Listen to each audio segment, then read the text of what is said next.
Okay, this week's course is Oakmont Green, which is a course out in Hampstead, Maryland. It's about halfway between Baltimore and the Pennsylvania line. It's roughly about 15 miles up Route 30 from the top of 795, and it is another course which is an hour or so from the middle of I-95 between DC and Baltimore. I didn't have any trouble getting there. It's really kind of easy to get to. You only have to take a couple of turns. The course is right there off of Route 30, and it has a nice kind of recreational area type clubhouse from the outside, but actually it's pretty nice inside. It has a nice big restaurant inside and also a patio outside. Well, it's in sort of a glass enclosed area. It's a really nice place, nothing too ostentatious, but definitely a decent place. And it's in the beginning of the entrance to a relatively decent upscale housing community, although it is not a super duper place in terms of having McMansions and things like that. It's definitely not a lower scale or trailer park. It's a decent place. Cost of the round was $36, including a cart, on Thursday, and I was able to get on there. It was a little tricky at about 3 o'clock. It took me a while to get up there, just to get out there and get up there, and because I didn't really leave DC until like 2 o'clock. Got there about 3:30, and I was not able to finish my round. The problem with this course, and I did run into this one problem, is I was actually having a self-improvement kind of round where I was focusing on some things that I picked up from watching videos on YouTube and stuff over the past couple of weeks, and I was trying some new ideas and some new shots.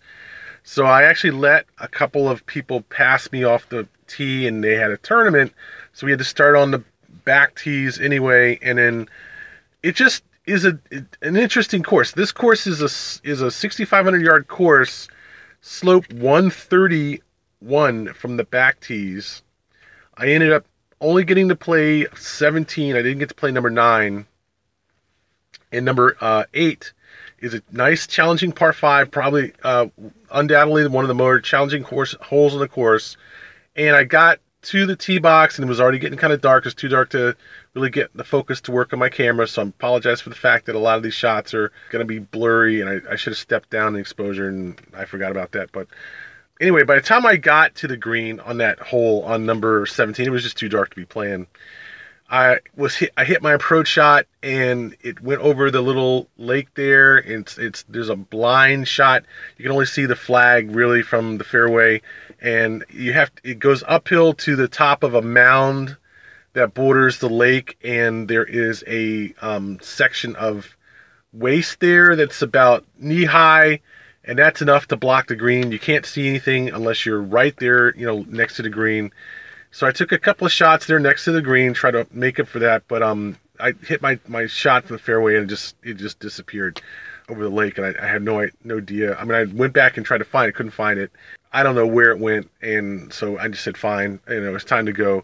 So I drove up number 9 and came back to the clubhouse. I included some shots of the number 9 from the little pamphlet they have, which is a pretty nice pamphlet.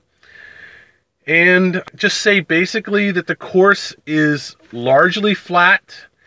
It was fairly wet. They were playing cart path only. And despite that, the course has good grass. It certainly would be good grass if it was dry or drier, and it certainly didn't seem like it had any problems with the grass. The greens were in decent condition. Some of them had been aerated enough recently where they still had the aeration holes, but they weren't too bad to putt. Certainly there was a lot of traffic that day from the tournament, so the greens and fairways a little bit cut up and scuffed up and stuff.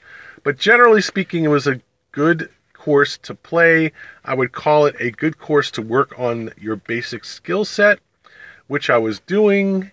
And without getting into too much detail, one of the things I was trying to do was just try to stay near the center of the course and not worry so much about distance. I know I have enough distance in my drives. What I'm trying to work on now is to stay in the center, certainly in fairway, all the way down to the green, and see if that cuts my score, simply because I am not trying to hit weird fades or cut shots around trees like I did on number I had to on number 13, which is a dogleg left, and that didn't turn it into a disaster because I tried to play a fade around the corner and then ended up losing 3 balls in that hole. It was ridiculous. It was just either the grass was too deep or something. I don't know what was going on, but I ended up losing 3 balls on that hole, trying to come through the trees across from the fairway, I guess, which is the par 3. Anyway, so it was a lot of fun, I think, to play the course. It's tight enough to be a challenge, but not too tight where it's obnoxiously tight. There are sand traps and so forth out in the fairway, and some wastes and some bushes in play and interesting places and so forth. But the major problem I had to contend with was just keeping my ball in play, not duck hooking or pulling shots off to the left. There's a lot of OB on this course. There's a fair number of houses, especially on the upper backside where you're playing 14, 15, 16, 17, and 18. That's all like in the backyard of 4 or 5 houses. And it's weird because, as usual, when you are playing around houses, there seems to be a lot of lawnmower noise, a lot of lawn grooming, clipping of hedges and things like that. It's just this low-grade kind of noise, and that was definitely something I noticed on this course. It was, some decent holes, nice water holes, things like that, but it just seemed to have this low-grade kind of noise. If it wasn't a car passing by on a road near the course, and there is at least one road that comes from Route 30 that goes to the course where there's a fair amount of traffic on it. If it's not that, then it's a plane, there's jet noise, then it's the land maintenance. If it's not the case, it's somebody driving a cart, and even though they're electric carts, is carts driving, because there was a tournament, there were a lot of carts running around, things like that. Or it's somebody talking on the course, or somebody playing on the course, or you're getting near the clubhouse and the guys are washing the carts with the power washer and stuff. And it's just one of those weird courses where there's a lot of low grade noise, and it borders almost on too much, and then there's the bugs and stuff, and as general, you're going to see a fair number of bugs because you're out in the middle of farm country. So it does kind of get to the point where it's just like under my, at least it was for me, under my skin. And I just kind of weirdly had the feeling somewhere on like the 14th or fairway or green or something where I was just like, all right, that's it, I'm done. I don't know. I mean, maybe it was that hole where I lost a lot of balls, but between the heat and the bugs and the noise and the people driving by and the people picking up little signs from the cart and stuff, I was just like, all right, I'm done, enough. But I went ahead and played, lost the ball because there's a fence and a house right behind the green, and I kind of half-bladed my 9-iron approach, and it just bounced on the back of the green and rolled down the back slope behind the green and rolled right under the fence. It was like a club length past the fence. I could have easily gotten it, but I said, no, I'm not going to blatantly violate the code of ethics of playing on a course where there's someone's backyard right behind the green and not reach back and get the ball I could have easily gotten. So took, an OB penalty there. Went on to the other side, started off on 15. It's 10, 11, 12, 13, 14 on the far side. And then 15, you start off on the back side of the clubhouse. And that is a par 3 over the lake. That is the same lake that you will play next to on number 18 coming back into the clubhouse. Now 15 is a par 3. It's about 175 yards from the back tees. I had a fair amount of trouble. There was the tournament meetings and stuff going on right behind me. Clubhouse right behind me, guys, cooking out, guys hanging around the grill and stuff. Just a fair amount of noise, and I'm, sitting there, and there's a driving range to the left of the tee, and there's no net or anything like that, so there's balls. And it just is one of those things where I was like, all right, fine, walk up to the tee, hit the ball, and of course I not quite shanked it, but I didn't quite get any power in it and spun it into the middle of the lake. Hit a couple of shots and put one on the right side, and then another one on the back left of the green. The only one I found was the one on the back left, because there is a giant wash on the right side of the green, it looks like a bush, and I've marked this in the picture of number 15. It looks like a bush and stuff, and you can see it and everything from the tee box. But you go over there, and it's a good 4 or 5 foot wash filled with bushes and stuff there between the 15th green and like the 16th fairway. It's not something you will go in there and find your ball. Let's put it that way. If you go back straight, it's a little bit okay, but there's a cliff that drops off. And then to the left, there's two bunkers, two small bunkers, but in a line of trees and stuff. But that's actually kind of the safe shot there. 16 is this sort of slightly crescent left with a hard edge of trees and a creek in the middle of the trees on your left side. But there's plenty of room to play out to the right as long as you don't go too far right and go and hit into that lake that runs down the side of number 18. Between 18 and 16, you're not going to be in too much trouble. And then that's a fairly decent hole, about 350, 600, 400-yard par 4 hole there. And then there's 17, which is another crescent to the right, and that goes to a heart-shaped green on the back of the right side, nestled in the trees. And they have to be careful there because that has OB stakes no more than 20 yards off the green. There's a house back there. There's a road back there. There's all kinds of stuff back there, and it's all marked OB. You don't get much room to play with behind that green.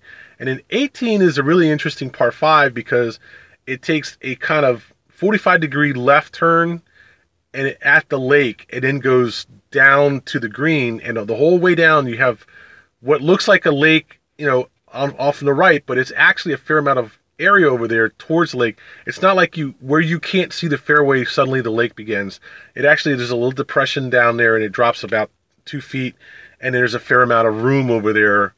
So if you don't see your ball off to the right, you hit off to the right, you don't see your ball, it's not necessarily in the lake. There's a fair amount of room there. The lake it comes into play when you get up to the green, and it cuts over to the left, and it cuts about halfway in the green and goes back out. So you do have a little bit of the lake there in play, but in general, there's a fair amount of room on number 18. It's just that you're dealing with the noise coming from the clubhouse right off to your left on the left side of the green. It's about 50 yards off the green. There's the clubhouse and stuff like that. So that was an interesting side. I think that the back side on this course, like most courses, is somewhat more interesting than the front side, but it still was only moderately vertical. It still had a fair amount of water, and it still had some, basic par 4s and a decently challenging par 5. Nothing outrageous. The front side was almost a letdown compared to the back, and unfortunately, I have to say that the first hole was okay, kind of a little bit of a crescent, par 4. The second hole was really, weird. There's a road that runs along the left side but you're playing into a green that's already, 6 feet elevated up, and there's a cemetery right behind it on the left. And then there's a little area there where they had pee-wee football or something. These guys were playing football and soccer behind that. And it was right behind the green, no more than 20, 30 yards behind the green. And anyway, so, the green is bordered by sand traps on the front side, left and right. And it's got a significant slope up that front to the back of the green where the pin was. So this is one of the few holes on the course where there was any real peril putting, and you had to be careful not to putt off the front of the green if you're putting from the back to the front. And of course, they had the pin up at the top, and it wasn't like just where the slope started to really take off on the right side. And but it was an interesting, challenging putt, which I was able to get a 2 and 2 there and get out. So from there, you really ran into a series like what was it, 4, 5, 6, 7, 8, which is a lot of par 4s, a couple of 1 or 2 par 3s, and then your par 5 going back number 8, going back to number 9, and number 9 going back to the clubhouse, which is a par 4. And I think the number 8 was a decent, really decent hole. Nice hole. I wish I could have played it in daylight. It was a decent enough hole. You were not going to be able to hit runners up to the green from the fairway. You had to carry the lake unless you played way left, off to the left, and then down by the cart path, and then played back to the green.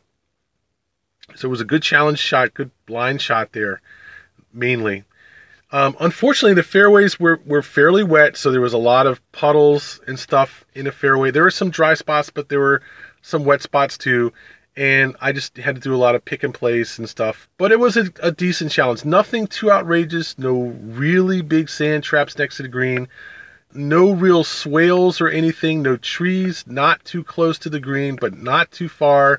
Some bushes within 50 yards of the fairway. Some pine trees. It wasn't easy, but it wasn't really hard. It gave me a good opportunity to work on staying in play and staying in the fairway and stuff, and also work on my chips out of the rough, off the side onto the green and stuff like that. And I thought it was a really good balancing act where it was hard enough but not too hard. It let people, play their game without, being a nightmare if you missed a single shot or something. But it wasn't going to let you get away with just blasting balls all over the course. It also was not one of those courses that was so tight that you couldn't play back into your fairway from an adjacent fairway, but at the same time you had to actually have a ball that you could find and play, which meant that on the periphery of the course, where there were where it was, someone else's property. Sometimes, there's a railroad track that runs alongside the side of the course on one side, and there's a fence there. You're not going over that fence and finding your ball. So if you hit too far into the woods on 3 through, 8 or 3 through 7, you weren't going to be going over there and finding your ball and playing it back. It was just gone. It was gone. Okay. So, yeah, you had to cheat towards the center of the course just in case a little bit. And I played some decent shots, played some good holes. Unfortunately, it was getting dark. And unfortunately, it was a little bit wetter than I was happy with, but it wasn't too bad. I certainly had a good time and enjoyed the course. I really think this course is quite a decent course, and it really makes me think of one problem I'm having with my grading, which is I'm suffering from grade compression a little bit, where everything is a B minus or B plus or B, and I rarely give courses a B minus. I almost never give courses a C, even a C plus. I think I've got one or two courses I've given a C plus. Almost nothing I've given a C, and God knows if I've given a course a C minus, it must have had real problems. I think I have given a course a C minus, but in general, this course was. I hated. I was thinking about what grade I was going to give it while I was playing it, and I hated to say, if it wasn't so noisy, I would have given it a B. Easily. It's not quite good enough for a B plus, but it certainly is a decent enough course and a nice clubhouse. It even has this small changing area, little seat there and a shower, a single stall, and it really is a decent course. It's just not great. It's somewhere between decent and great. Not quite good, not quite crappy. It's somewhere near, and I think this is a painful one for me. I'd hate to say that I'm not happy with this score. I'd give it a B, but in some ways it's not quite deserving of a B, and in other ways it is. So it's somewhere like a B minus B, okay? And I think it's also not a bad drive out of the city, but it is a little bit busy there. It's not quite out of the city in a sense because you're driving from one city to another. There's some farmland and stuff between, Timonium and, I don't know if it's Timonium, I call it, I guess, Jarrettsville, Ladesville, whatever. Oakland Mills or whatever it is on 795, the top of 795. All that whole stretch is not really, rural. The middle of it is, maybe, okay? But when you get far enough out there, it starts becoming, like a small Pennsylvania town. And not a really small Pennsylvania town. There is a Hampstead, Pennsylvania also, or Hanover, Pennsylvania also. Okay, Hampstead is a town about the size of Hanover, Pennsylvania. It's not like a really small out there in the middle of nowhere place. Okay, it's got its little sections where there's farmland certainly, but it's on Route 30. Route 30 is the main road through the town, and you take pretty much Route 30 to get, and the course is just off Route 30 at this major intersection. On top of that, it's not like out in the middle of nowhere, but it's not, Towson, okay? It's not that bad, but it's not really great either. So all in all, I give it a B. I was moderately happy. I certainly would enjoy going out there to play the course again. It's nothing too challenging, but it's not easy, and it's certainly a decent sort of exercise in golf. I've played slightly better courses. I played slightly worse courses. There's a lot of courses like that. And it's just a decent enough course, all-around course. Certainly, there's some good challenging shots in this course. Without a doubt, 10, 11, which is the par 3, it's a 181-yard par 3 from the back tees. And then 12, which is the downhill par 4, and you have your approach shot over a lake. Those are good holes in and of themselves. I wouldn't complain about those holes at all. And then 13 and 14 coming back, and 15, decent holes. No question about it. 15 is a good, challenging par 3. Okay? Those are good holes. 8 was a good hole. You know, the rest of the course was average. Let's put it that way. So I think it just barely attains a B with, like, clawing, hanging off the bottom of a B, but still a B. And so I will say, I could definitely recommend this course for play. Certainly all around it's not bad. And especially at the price. $40 with a cart. I mean, that's not bad. You're talking about downtown Montgomery courses, $40 with a cart. And this course was better than it's certainly better than Falls Road, certainly better than Laytonsville. I would definitely recommend this course for a decent outing. That's Oakmont Green in Hampstead, Maryland. A slope 131 course from the back tees, pars 72 and 6,670 yards from the blue tees. Nothing too outrageously long and nothing too outrageously difficult. A decent B course.